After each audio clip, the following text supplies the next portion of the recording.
Welcome back to the Old Grappler. I'm here today with Professor Josh. I'm Castro's Pool Service. What am I saying? Check. Gosh. I'd like to say thank you to our sponsor, Castro's Pool Service and Repair. Phone number 209-675-5418. I am Castro's Pool Service and Repair. Thanks. The Old Grappler just awarded my blue belt. I've been coaching wrestling for about 14 years now. When I get in there, it is like everything just goes away. Like you're in there coaching on the mat for Jiu-Jitsu. It's a way of therapy. The Old Grappler. I'll let you introduce yourself. I'm Josh, Dr. Lero. I train at Triune Jiu-Jitsu. I'm a black belt under Stan Kendrick. Triune is where? Triune's in Santa Clara. What brought you to Jiu-Jitsu? I think it started like in like the 90s. I think it was like 96 when the UFC started. Just as a kid, just from high school, watching a bunch of like old videos of fighting, right. A lot of Muay Thai videos before, and then I just picked up one of those UFC videos, and then that was it. Yeah. That kind of just changed my whole thing. Your perspective. Yeah. So the UFC back then, it was a lot of like discipline versus different disciplines, right? Yeah. So obviously Royce Gracie was the jiu-jitsu guy, right? Yeah. What was it about that or any of, since we're talking jiu-jitsu, it had to have been something with him that got your interest to peak, right? Yeah, well, I think it's because I like wrestling also. Okay. I've always been into like freestyle wrestling and stuff like that. And then just seeing Royce Gracie like submit people and stuff, I wanted to learn submissions. Yeah. So it was crazy back then, like especially with when he was fighting like Shamrock and those guys, because Shamrock was like a wrestling guy, right? He came from some wrestling background. Yeah. I think he was a pancratian or something like that. Yeah. The UFC has gotten a lot of people to start to train, right? Like, and it's not necessarily UFC, but everybody acknowledges MMA, mixed martial arts, as UFC. Yeah, that's right. It's crazy. Back in the 90s, you seen some videos and you're like, I'm going to start doing this. Yeah. So you've been training a little over 20 years? Yeah, I think it was 1999 is when I started. Well, technically I was already doing boxing, judo. And I was going to this MMA school. It was called it was called Extreme Training Center, and I was doing a little bit of the MMA over there. And that's here in Silicon Valley. Yeah, Silicon Valley area. Yeah, still, I want to say like San Jose.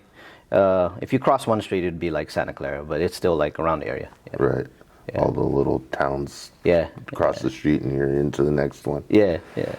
Through training, where did you start your jiu-jitsu training? I started my jiu-jitsu. I started focusing mainly on jiu-jitsu around 2007, and I started with Stan. Okay. Yeah, started here at Triune with Stan after I was done doing the MMA. Yeah. So, did you have any MMA fights? I've had a few. Just smoker fights, yeah. They used to call them smokers back in the day. Yeah. How was that? That's something I didn't know. It's different. Yeah, it's different. Yeah, that's cool. Yeah, and I think grappling added some punches is really, it's a whole different level, Yeah. I went into where I train, right? And I started training there at Strike Fitness just to get back on the mat because it was COVID, right? Right. And they were the only place open. So through wrestling, I've always been able to like stay active, right, as a coach. But then when COVID happened, you couldn't really be too active And then I found Strike Fitness and started going there, and they offer all the different classes, Muay Thai, boxing. They offer wrestling now because I'm there, but MMA. And I was like, well, I'm going to go to the MMA class. I'm a wrestler. Boy, was I misled. You know, like that. It's a different grind. Yeah. And you know, I commend those guys for what they put themselves through to get to where they do, because it's not easy. I had a different mentality of coming from the wrestling background. Like, wrestling is a grind all the time, but being a coach and training every day is two different things. Yeah. But like, I thought being a coach and being active on the mat with the wrestlers, I would be okay, right, per se. But then we got into a class and we were just doing the wrestling part of it, the grappling part, and I was doing fine. And then the coach is like, okay, now add in the strikes. And the first time I got hit, like, everything went out the window, like all the training, like, yeah, shit, now I got to worry about defending the strikes, yeah, right? And yeah, I'm like, holy cow. Yeah. So yeah, the MMA thing is pretty. I really love MMA, and it's part of why I'm doing jiu-jitsu too. But the grind that sport has is, yeah, next level. It is. It's pretty next level. So it changes the game a lot. If you know, you can't just do a basic shrimp move with your hands, both hands on the hip, because you right, gotta worry about somebody like trying to punch your face. So yeah, it really changes it a little bit. Yeah. It changes it a lot. A lot. They have that saying that the black belt turns to a brown belt once it gets right. You get hit one time, yeah. It's a testament to it. You see some of these high level black belts that go into, like, there's a couple that are in the UFC now, and one of them got tapped out. Maybe a year or two ago, but like, everybody was surprised that he got tapped out. Yeah. But it's, you know, he kind of gassed out because he was not used. Well, obviously they're used to the striking, but during that, where someone's trying to beat you just like you're trying to right, beat them, is total different. Yeah. But so those guys going in, I mean, a lot of them have success, but then some of them, once the striking part, and they're not able to get them in the position that they want them into, yeah, you know, yeah, it kind of makes it a little more of a grind on them, and they're not as successful as they would like to be. You said that you did some other martial arts before that. Judo. I did judo as well, yeah. What got you to judo? A bunch. I think it would be just like me and a bunch of my friends. Yeah, a bunch of my friends back in high school were looking, other than wrestling, we're looking for something else. And we've always said like the judo would complement the wrestling because of the throws and right, stuff like right, that. So yeah, we ended up finding a PAL judo team, a PAL, oh, nice, like a police activity, yeah, yeah, league program in Santa Clara. And yeah, we just started doing the judo, started learning some throws, some judo throws, and mixed in with our wrestling was helping, you know. Right. Yeah. So what's your wrestling background? What do you mean by what's my wrestling background? How long did you train wrestling? And I was doing it since high school. Yeah, high school wrestling, PE courses, but after. It was more like a after-school program, okay, through PAL and all that. So they had PAL wrestling, PAL boxing, PAL judo. Okay, so yeah, kind of like a one-stop shop. Get to go and different locations, yeah. Okay. But yeah. That's cool. That's good. So you have a little bit of all of it in there. Well, yeah, and then that's when I took my those three arts, and then I took it to the MMA scene. Coming into the MMA scene, I figured, that's a good mix, I guess. Yeah. So the first smoker, how'd you feel? What was it like walking in and? Nervous, yeah. It's more of a nervous of like I didn't want to look like a fool. You know what I'm saying? Like I don't want to go in there like acting all tough and trying to be like I'm not scared, and then just everything falls apart, right? Right. But it's normal. I think it's normal to have those butterflies and those jitters your first time, first time doing that stuff. So it's just you just gotta just suck it up and go, right? Right. Yeah. How many fights did you have total? 10. 10? Yeah, 10. And 7 and 3, and then I was kind of like no more. Yeah. 7 and 3. That all smokers? Yeah, pretty much. They're all just smokers. Yeah, in-house smokers. So, like, smokers, they're not called smokers anymore, right? Now there's like amateur MMA fights and. I think there's some places that may still call it smokers. Yeah, I mean, I don't know how it is now. It's been a long time, So, right. But yeah, I think there probably is some places that still call it smokers.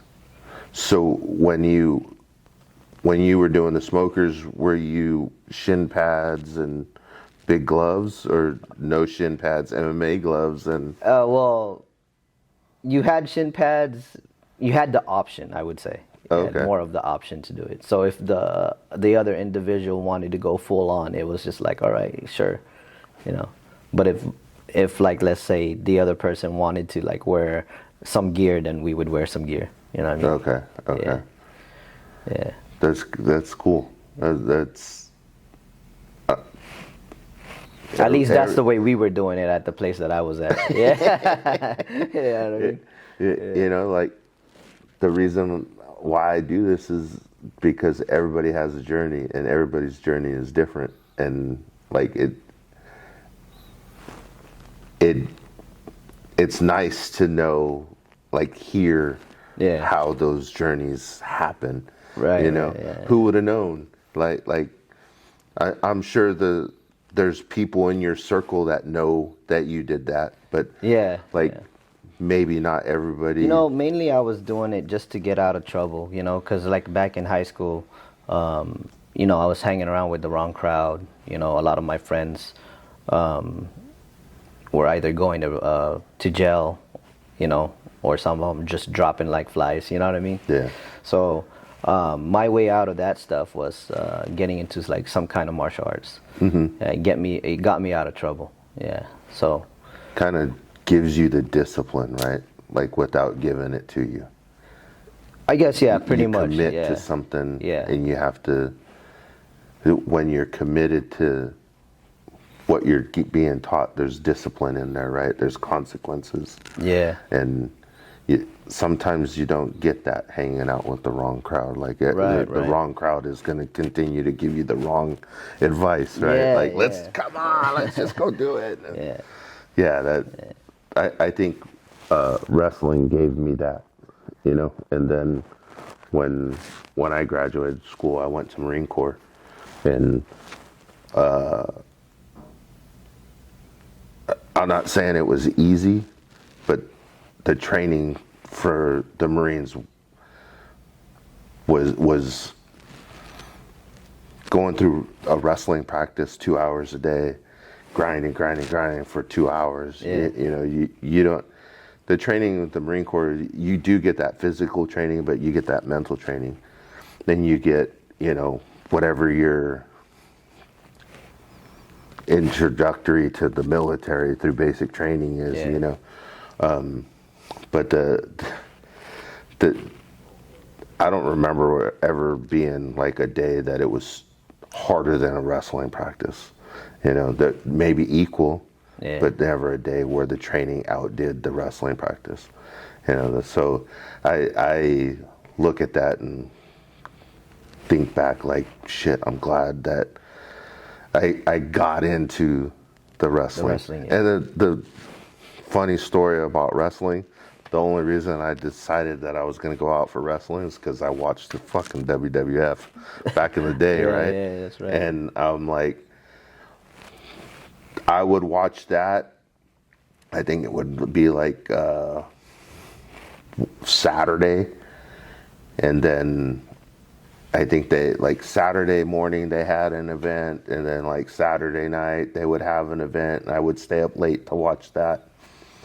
And then they did pay-per-views for wrestling back then in the day, like every 4 months or every 3 months. I think there was like 4 a year, and my mom would pay for them as a way of me staying off the streets too, right? Like I would want to be home to watch that. So it was something that she would do to keep me home, right? Okay. And so 8th grade year, I'm like, I'm gonna go out for wrestling. In the back of my head, I'm thinking there's a ring. We're gonna jump off the ropes. We're gonna do we're this. Gonna grab some chairs and hit them over the head with it. We're gonna do this. We're gonna do that. And that was. I walked in and there were totally different. Where the fuck's the ring? No ring here, buddy. Yeah. So but I went out for wrestling in 8th grade, and since then, like, it's just been part of my life. Nice, yeah. You know, like one way or another, I've been part of wrestling. Or wrestling has been part of me. Right. Yeah. So it's good. Like everybody's journey is different. Yeah. You know, mine came through wrestling. Yours through Powell with wrestling and judo and boxing. Boxing, yeah. But now we're in the jiu-jitsu community that, you know, that's so open to everybody. Right, you right. know, I appreciate how open it is, you know, like. Oh yeah, the whole jiu-jitsu community is like, for me, when I started, it was, there was a time where it wasn't, like, you couldn't just jump, like, from gym to gym, you know what I mean? Right. Yeah. Right. The politics. Yeah, yeah. So, to see it how it is now, at least with, you know, the coffee crew, you know what I mean? How they have, like, the no dojo tripping and stuff like that. It, I just like it, yeah. Yeah. And just, you know, just makes everything better for me, in my opinion. Yeah. I think so too. Like, just the relationships that you build through being able to go to open mats. Right. You know, get to know people, you know, meet new people. Yeah. I mean, if everybody had that old mentality where you train here, you can't go anywhere else. Right. How many people are you? I mean, you still meet people because new people come in through the door, right? Yeah. But the way it is now, like, I've met hundreds of people just going to my jiu-jitsu school, right? And then going to Coffee Crew, going to the tournaments. It's crazy. Like, I haven't been doing the podcast that long, but I went to Jiu-Jitsu World League, not the one that just happened, but the one before in Stockton. And I was just there as a spectator to support one of the guys from our team because I was still hurt. Yeah. And just like everybody's so friendly. And then, you know, we're about done. I'm leaving. And some guy is like, "Hey, you're the guy from the podcast." And I'm like, yeah. He's like, "Oh, good. I'm glad you're doing it." You know, just giving me support. And, you know, it's cool because, shit, this is hard. It was hard to finally sit down and do it, right? Because I'm like, at the beginning, you know, talking about it, yeah, let's do it.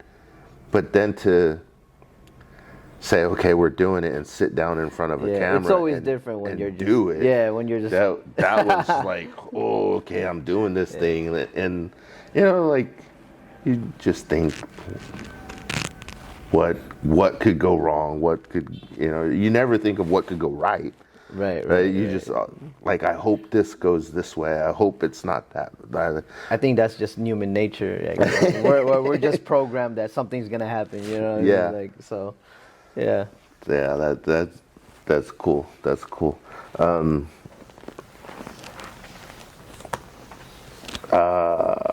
Have you competed in jiu-jitsu tournaments?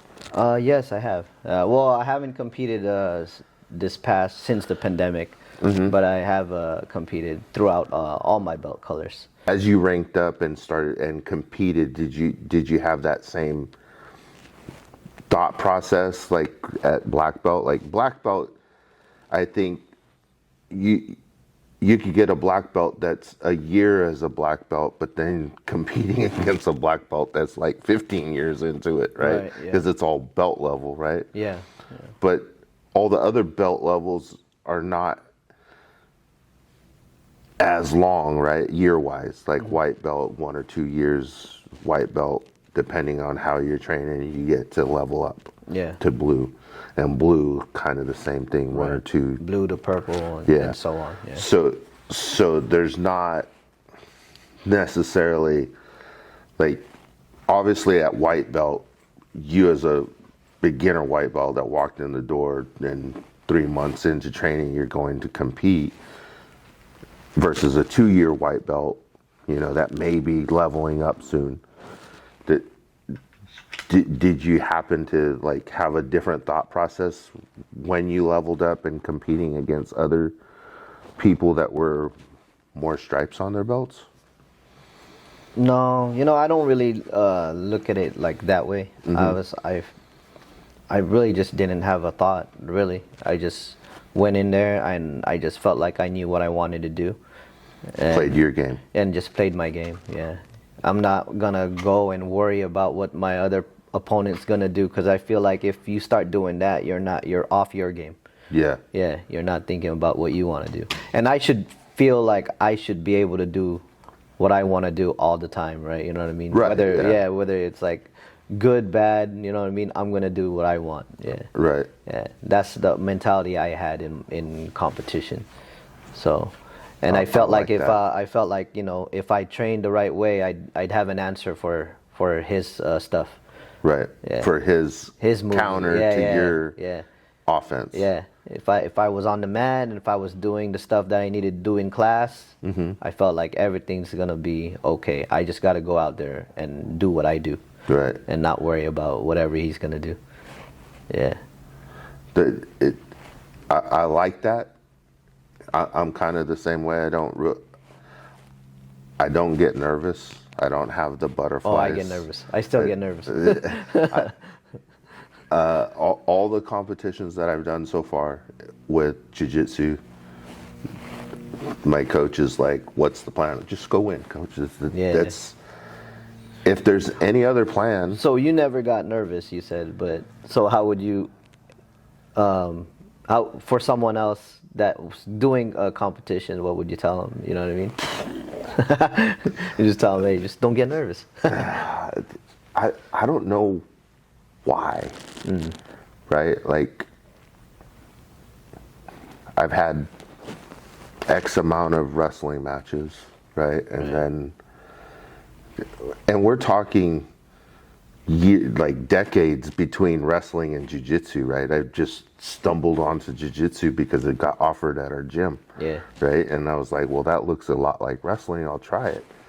But I don't know. Like, I train or I coach and I felt comfortable in my abilities. Right. But kind of like what you were saying,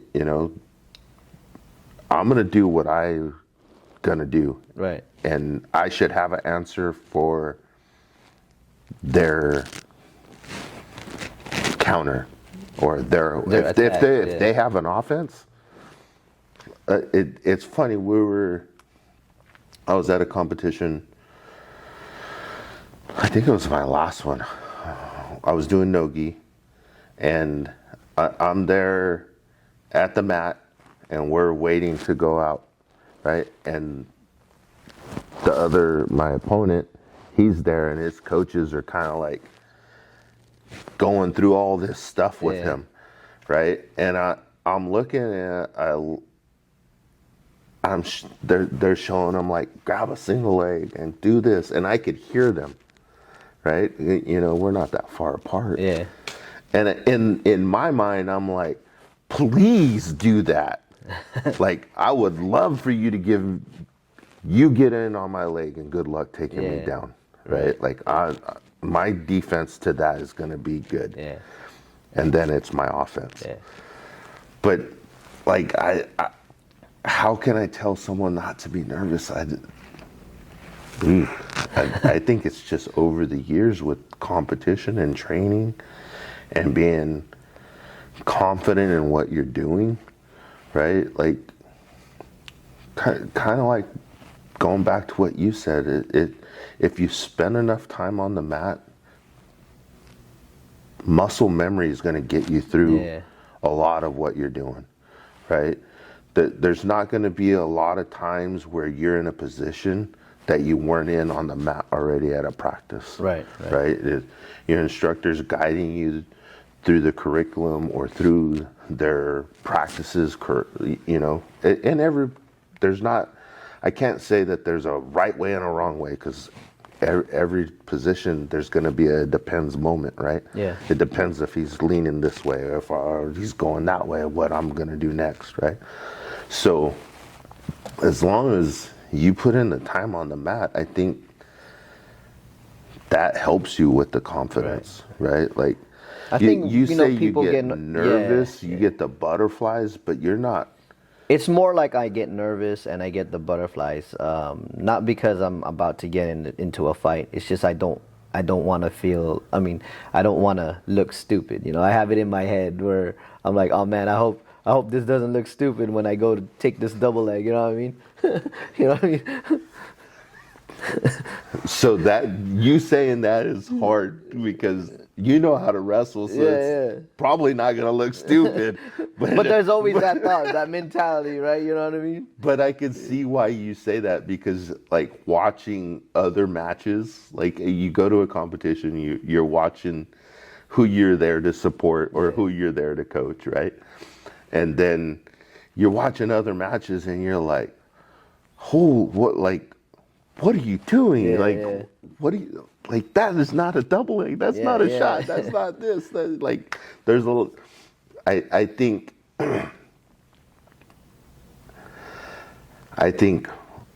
a lot of the people that do jiu-jitsu could benefit from taking a class in wrestling.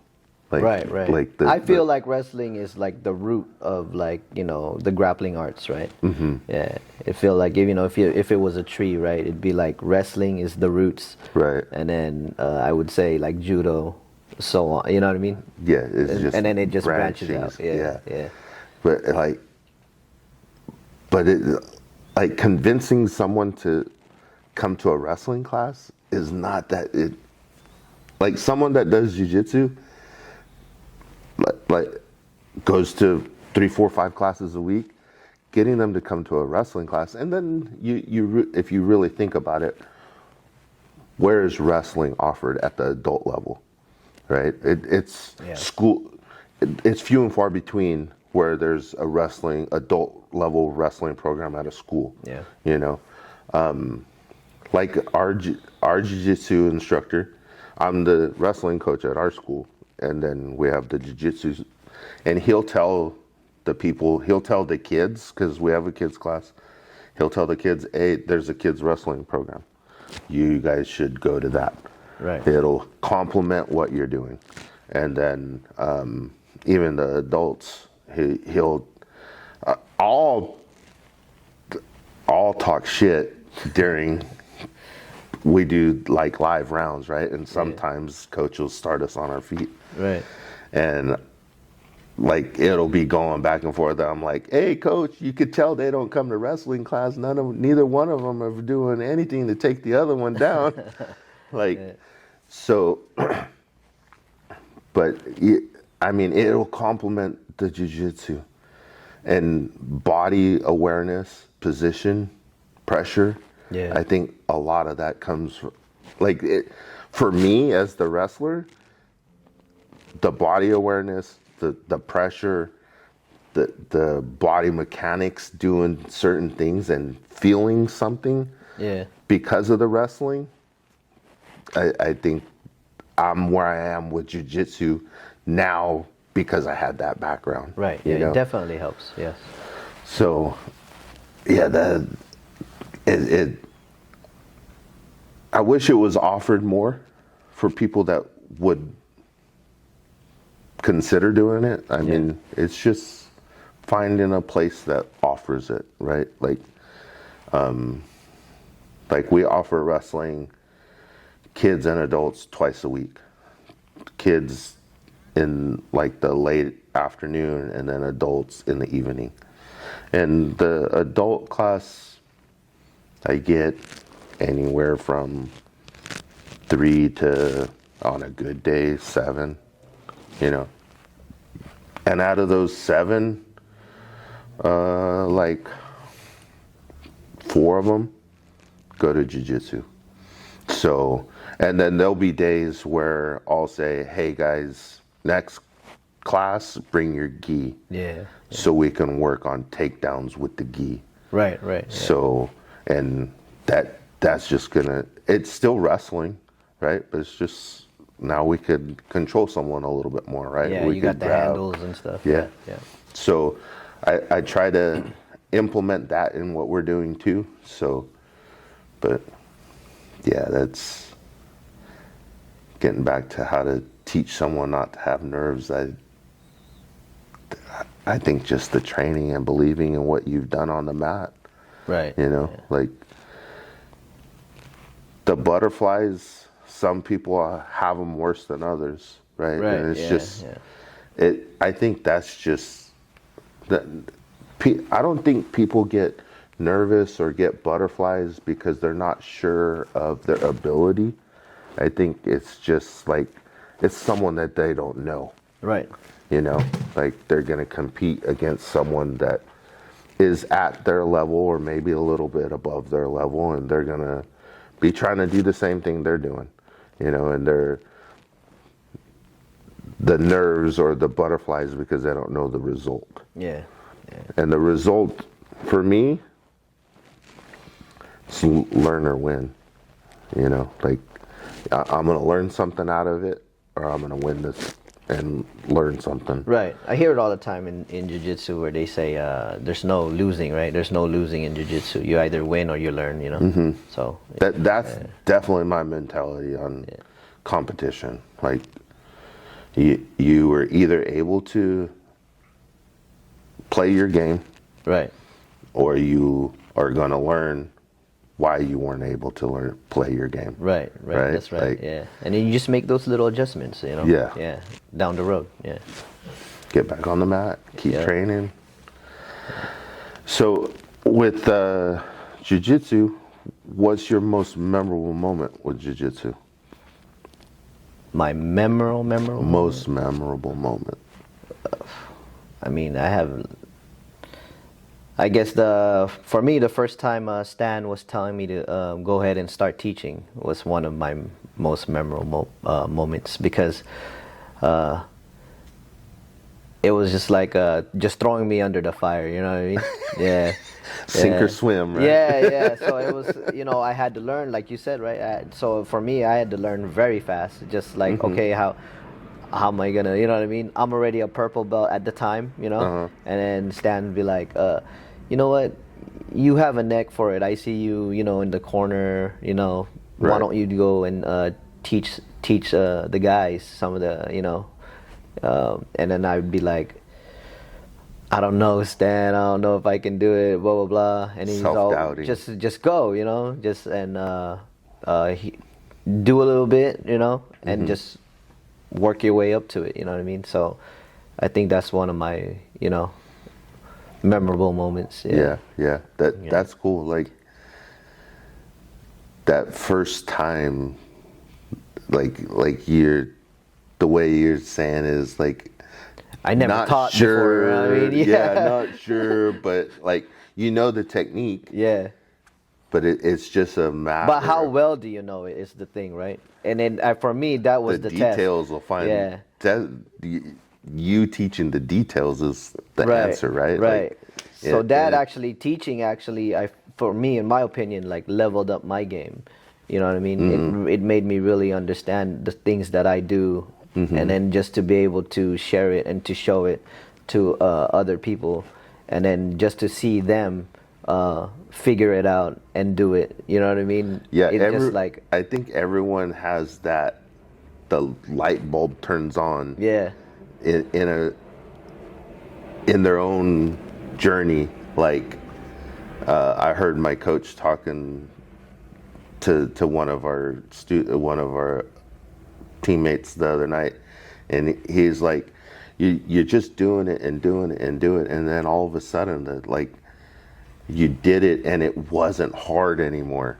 Like all these times all these introductory times that you're doing it and practicing, and you know, like for me, that particular technique is the triangle. Right. For me, like I got thick thighs, I got big belly, right? Like trying to shoot up a triangle. And he gave us a different entry the other day. And I was like, okay, that might help me. Yeah. Because I have successfully failed at getting a triangle on anybody, right? yeah, But it's like, for him, he was like, I could never do a triangle. I was already a purple belt, and I struggled, and then just one day, I hit the right angle, I hit the right position, the leg went up, everything just went together. yeah. And ever since then, I've never had trouble doing a triangle. Right. Yeah. So I think everybody has those moments with technique, but like, I get to help because I'm kind of still limited in what I get to do on the mat. So like if we get a new person in our school, right, coach is like, okay, Jose, you take them over and show them shrimp, show them forward hip escape, show them hip escape to belly, show them technical stand up. Right. So like I should be able to teach that, right? Like I do it, but I do teach it, but then he'll come over and he'll add a detail that I didn't see, and I'm like, I knew that detail. Why didn't I say to do that? Right. So, but like it just makes me better. Like I know I'm on the right track on showing certain things, right? And then he comes and he doesn't fix anything. He just adds that one little detail that I missed. That's kind of like how I teach. I kind of like when new people come in or whatever, they have their natural things that they do, and I always tell them like, you know, I'm not gonna try to take away. I'm just gonna add on. You know what I mean? Yeah. So. Yeah, that's cool. So when was that memorable moment where they asked you to start teaching? When was that? How long ago was it? Yeah. That was like, wow, when I was a purple belt. Yeah, that was long time ago. That was long time ago. So you've been teaching way more than a decade? Yeah. I think purple belt was the first time I started to like really learn how to teach, and I would go to this one school. I forgot what it was called, just to practice. You know what I mean? I had my friend. I don't know if you know him, Wayne. Yeah. Wayne used to train at this one school. I think it was called like Zulu or whatever, and I would go to that place that he was training at, and just you know, to practice my teaching, I would go over there and just practice technique. And over there, it was just, you know, I'm trying to learn how to teach and stuff like that, right? And not be around like my normal peers, right? Because then when I'm around them, it starts to like fall apart. Because you know what I mean. So I'm like, all right, I'm gonna take myself somewhere where, you know, where they barely know me. Yeah, I have one friend there, and I'm just gonna go and just show them my stuff and see how it goes. And then they were picking things up, very well, And then I was just like, okay, I think I do have a neck for it. And then that whole thing just changed everything, right? Now I'm like coaching. I'm the head coach of Triune, and you know what I mean. So I think that's why that's one of my memorable moments. I just never thought I'd, would be, good at it, right? Right. Yeah. I think everybody, when that first moment that they take the room and everybody's just focused on them, is like that. Yeah. All eyes on you. Here's the make or break me moment. Yeah. It's like competing all over again, right? I try to tell people we had a new guy in on Thursday night, and he has some limitations, right? And we're working through it, and he's just like, oh, this is way harder than it looks like it is, and this and that. And I'm like, well, listen, we're our own worst critics. Yeah. I'm telling you, you're doing a good job. This is your first day. Why are you putting that much weight on what you're doing? Yeah. Like, let's learn some basics. Let's get through those basics, and then, assess the class as a whole at the end. Did you make it through the whole class? Yeah. Did you continue to improve in the basics that you were given to work on? Yeah, you're doing fine, man. Like, stop being so hard on yourself. Yeah.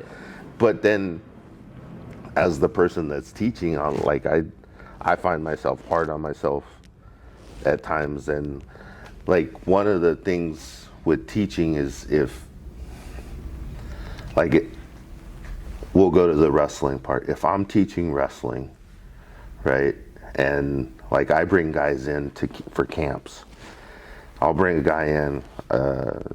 He wrestles in college, and I'll bring him in, and like if I'm teaching something and he's in the room, I'm like looking to, and I don't mean to, and I really try to focus on not doing it, because I see a lot of people that do that. Yeah. Right. Focus on someone that is at your level or above, and see if they're like critiquing you when they're not really even paying attention to what you're doing, right? Like, if you did something, if you taught something and there was some issue with what you were teaching, they're gonna pull you aside and tell you anyways, right? That's true. That's true. So, like, I used to do that a lot, and now it's just like, you know what? I'm gonna teach my way, and if I'm open to anybody giving me something to benefit from, right? I continuously want to learn. I continuously same here. I'm always want to watch videos, want to talk to someone that's better and get some input on how I can improve what I'm doing. I'm always telling myself, always learning, you know what I mean? Yeah. And even at the level that I'm at, you know what I mean? I'm just like, I'm always willing to learn, always. And I'll even post it on Instagram, right? When I put up a video or whatever, I'm just like always learning, you know what I mean? Yeah. So, yeah, it's a good mindset to have. Absolutely. Yeah. I think it's when you start to tell yourself that you know it, I feel like you're on your way down. Yeah. You know what I'm saying? There's so much to learn. Exactly. So how could... Yeah. I mean, even at the black belt level. Oh, right? Man, there's so much to learn. Yeah. I seen something today. It said, it had all the belts, the black, brown, purple, blue, white. And I think it said, like, black belt, something new, having to learn everything. And then brown belt was like almost there. Yeah. And purple belt was like past blue belt, but still working. So, and then blue belt is like, I'm past the white belt, but the white belt was the same thing that it said at black belt. Exactly. Yeah. So it was like, and it made sense, really. Like, yeah, you're leveling up with colored belts, but once you get to black belt, it's like you can see levels. There's still levels. Yes, there's levels to the game. Yeah. I mean, there's levels even at the lower belts, right? But then you kind of clump everybody together in the belt levels, right? Yeah. White belts, oh, like he can't be that much better, right? He's a white belt. But then there's a little bit of levels in that, There's right? levels to all the belt levels, you know. But in black, like I watched some of the tournaments on Flow Grappling, and I'm just like, holy cow! Like, dude, I mean, nowadays there's blue belts that are like, what the hell, you know what I mean? yes, Yeah. So yeah. it's Well, crazy. Like the Rodriguez brothers, right? J Rod and Oh, yeah, his yeah. brother. I thought I seen something that they were like blue or purple belts, and like they compete at a high level Yeah. against high level guys, right? And like so, I mean, I guess that level is sometimes just. I guess depending on how much you want to push yourself, right? Right. Yeah. You can. They come from a wrestling background, so I think what they're doing is crazy. Yeah. You know, but like they're competing at a high level, like competing at ADCCs. Right.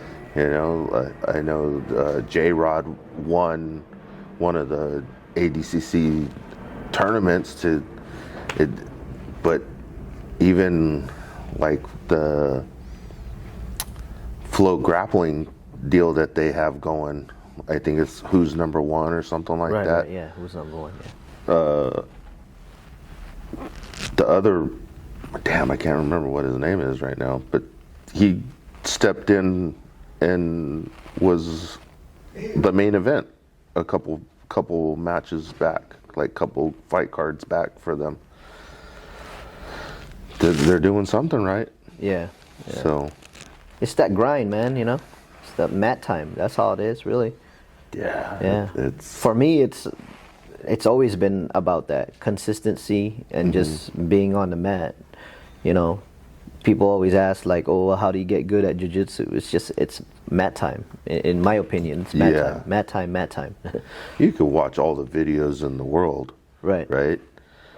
Unless you go on the mat and implement them and learn, like watching a video and implementing it on the mat are two completely different Right. things, right? Right. Like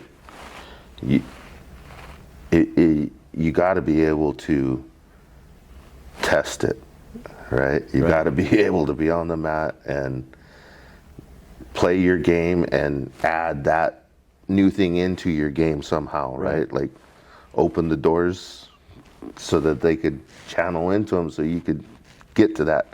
But it doesn't just happen. Like I can't watch a video and go on the mat and be like, okay, here's that move, right? There's got to be some kind of hours of technique practice with that particular technique Right. for you to make it something good, Yeah. right? And somehow incorporate it into your game. Yes. Like, Yeah. like there's no way that you're just gonna be like, okay, I'm gonna add this into my game, and like, well, you gotta find how you're gonna set that up, like, Right. Yeah. right? No one's ever just gonna say, okay, here's my arm, yeah, go ahead and manipulate me. No, like, you got to open the windows or doors or whatever to get them to go through them so that you could Right. get to your attack. If that The setups, you got to set things up. Yeah, exactly. So Make them fall for the trap. You know what I mean? Yes, yes. Yeah. So yeah, that's. I mean, the technique, the mat time is definitely the answer to. Right. I mean, even in the wrestling, how do you get better? By being on the mat. On the mat, like yeah. you don't get better by just sitting there and watching.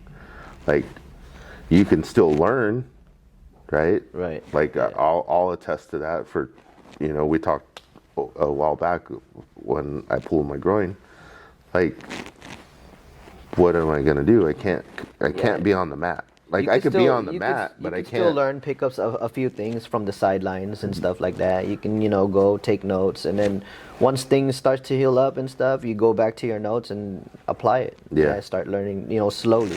Right. Right. Yeah. Yeah. So for 2 months, I was on the mat, but not as a athlete. Right. I was on the mat as, okay, I'm coach's little helper. Yeah. Right. Like, hey, coach said to do it this way. So I got the technique that he taught for that night. Yeah. And I didn't get to implement it or train it, but I got to see it several times with the people that were on the mat and help give the details that coach was already given, right? Like, right. Hey, we're missing this, or hey, you got to move your hips out this way, or whatever, Yeah. Whatever it was. So, yeah, the mat time is definitely an answer. The answer, not a answer. Exactly. Mat time. Yeah, mat time. So, what's one thing in the jiu-jitsu world about you that not many people know? Well, we'll probably have the MMA thing, huh?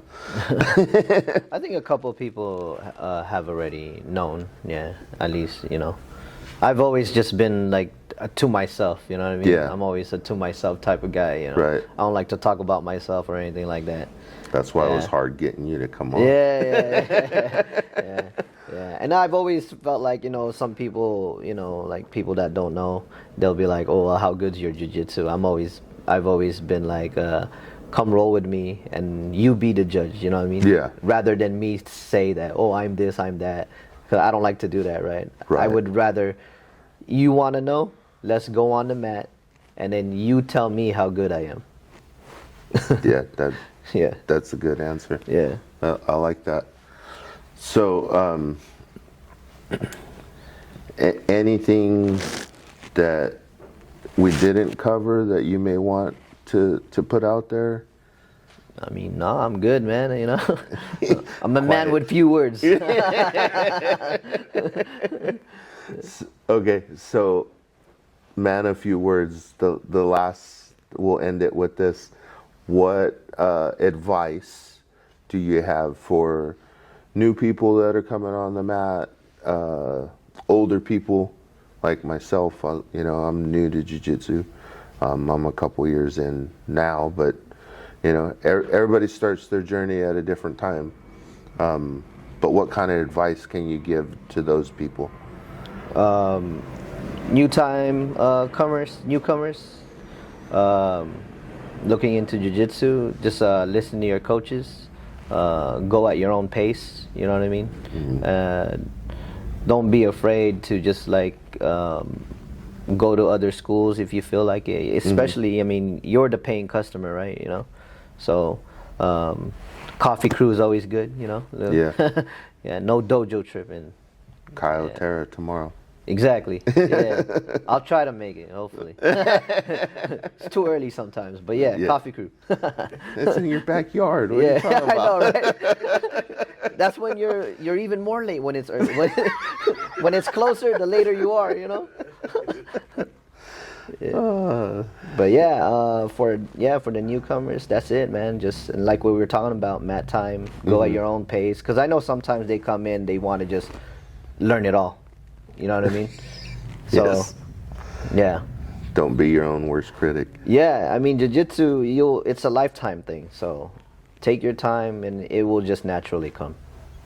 Yeah. And if anybody wants to get a hold of you, anybody that wants to come to the school, you have social media for those? Yeah, Josh Doc at the Instagram.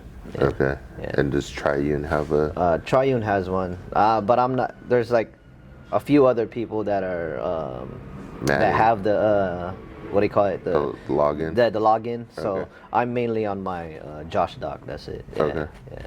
So Josh Doc on Instagram. Yeah. Yeah. Well, I really appreciate you sitting down with us Yeah. and getting your story out there. All right. Yeah. Cool. Thank you. Thank you.